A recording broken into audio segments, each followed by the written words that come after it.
కోనేటి రాయుడు దర్శనార్థం సప్తగిరులకు వచ్చే సామాన్య భక్తులకు మరింత ప్రాధాన్యత ఇవ్వాలని టీటీడీ నిర్ణయించింది.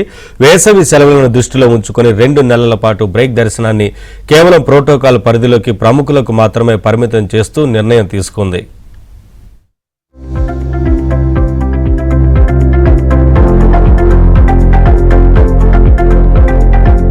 కలియుగ వైకుంఠనాథుడైన శ్రీనివాసుడి దర్శనార్థం తిరుమల కొండకు వచ్చే భక్తుల సంఖ్య రోజురోజుకీ పెరుగుతోంది. దీంతో సామాన్య భక్తులకు పెద్దపీట వేయాలని టీటీడీ నిర్ణయించింది. సాధారణ రోజుల్లో 80 నుంచి 90 వేల మంది వరకు భక్తజనం ఉంటే వారాంతాల్లో ఈ సంఖ్య 1,00,000కు పైమాటే ఉంటోంది. వెంకన్నను దర్శించుకునేందుకు సామాన్య భక్తులతో పాటు వీఐపీ, వీవీఐపీలు ప్రతినిత్యం వేల సంఖ్యలో తిరుమలకు తరలి వస్తూ ఉంటారు. అయితే శ్రీవారి దర్శనార్థం కోసం వచ్చే వీఐపీల కొరకు టీటీడీ గతంలో ప్రత్యేకంగా బ్రేక్ దర్శనాలను ఏర్పాటు చేసింది.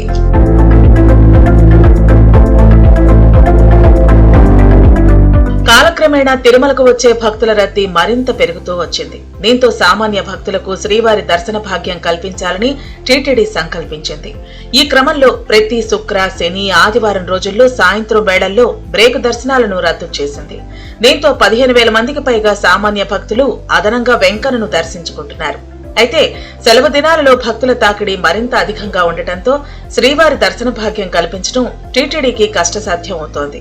దీంతో సామాన్య భక్తులను దృష్టిలో ఉంచుకుని 12 ఏళ్ల క్రితం బ్రేక్ దర్శనం అమలు విధానంలో భారీగా మార్పులు తెచ్చింది.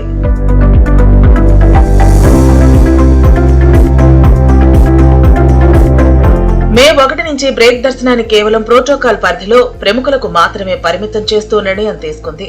ఈ విధానాన్ని జూన్ ఆఖరి వరకు కొనసాగించాలని టీటీడీ నిర్ణయించింది. ఉదయం పూట బ్రేక్ దర్శనాన్ని కేవలం ప్రోటోకాల్ పరిధిలోని ప్రముఖులకే పరిమితం చేసింది. దీంతో స్వామివారి దర్శనార్థం వచ్చే భక్తులకు ఏ రోజుకు ఆ రోజు దర్శనం కల్పించే అవకాశం ఉంటుందని అధికారులు అంచనా వేస్తున్నారు. వేసవి సెలవుల నేపథ్యంలో భక్తుల రద్దీని దృష్టిలో ఉంచుకుని 2 నెలల పాటు బ్రేక్ దర్శనాలను రద్దు చేస్తామన్న టీటీడీ ప్రకటనను భక్తులు స్వాగతించారు. ఎలాంటి ఇబ్బందులు లేవు. ఇప్పుడు మాత్రం బాగా ఇంతకుముందు ఇంత ఫెసిలిటీ లేదు. ఇప్పుడు చాలా బాగుంది. మనసు ప్రశాంతంగా ఉంది. దర్శనం బాగుంది. అన్ని ఎలాంటి ఆఫీసర్లు కానీ మొత్తం కరెక్ట్ సిస్టమ్ ప్రకారం చేస్తున్నారు. టీటీడీ దగ్గర ఆన్లైన్ సిస్టమ్ చాలా బాగుంది. అన్ని రకాల సౌకర్యాలు ఉన్నాయి. మంచి నీట్గా ఉంది. మళ్ళీ వేసవి సెలవుల పిల్లలకు మంచి దర్శనం దొరకడానికి టీటీడీ వాళ్ళు బ్రేక్ దర్శనాలు రద్దు చేయడం వల్ల పిల్లలకు మంచి దర్శనాలు జరగడానికి అవకాశం ఉంది. ఈ సమ్మర్ హాలిడేస్లో వీఐపీ బ్రేక్ దర్శనాలను రద్దు చేసి సామాన్య భక్తులకు దర్శనం కల్పించడానికి టీటీడీ దేవదర్శనానికి కృతజ్ఞతలు తెలుపుతున్నాను. బ్రేక్ దర్శనాల రద్దుతో సామాన్య భక్తులు గంటల తరబడి వేచి ఉండే సమయం తగ్గుతోంది. దీంతో త్వరితగతిన శ్రీవారిని దర్శించుకునేందుకు సమయం దొరుకుతుందని భక్తులు హర్షం వ్యక్తం చేస్తున్నారు.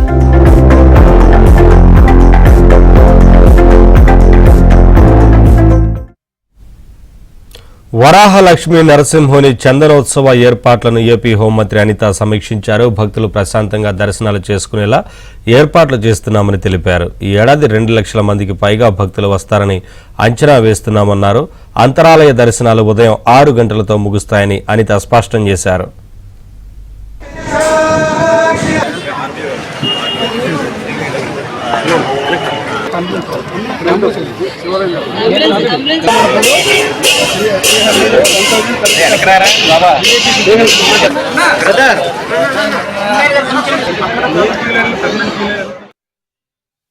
లక్ష్మీ నరసింహస్వామి చందనోత్సవ కార్యక్రమం ఏప్రిల్ 30వ తారీఖున అంగరంగ వైభవంగా జరగడానికి అన్ని ఏర్పాట్లు కూడా సిద్ధమైనవి. ఈరోజు దేవాదాయ శాఖ, అదేవిధంగా కలెక్టర్ గారు, సిపి గారు అందరూ కూడా ఈరోజు కోఆర్డినేషన్ చేసుకుని ఇక్కడ కార్యక్రమాన్ని చాలా దిగ్విజయంగా పూర్తి చేయడానికి, ముఖ్యంగా సామాన్య భక్తులకి వరహాలక్ష్మీ నరసింహస్వామి నిజస్వరూపం దర్శన భాగ్యం కల్పించడానికి ఈరోజు ప్రభుత్వ యంత్రాంగం అంతా ఈరోజు కార్యక్రమాలన్నీ చేపడుతుంది.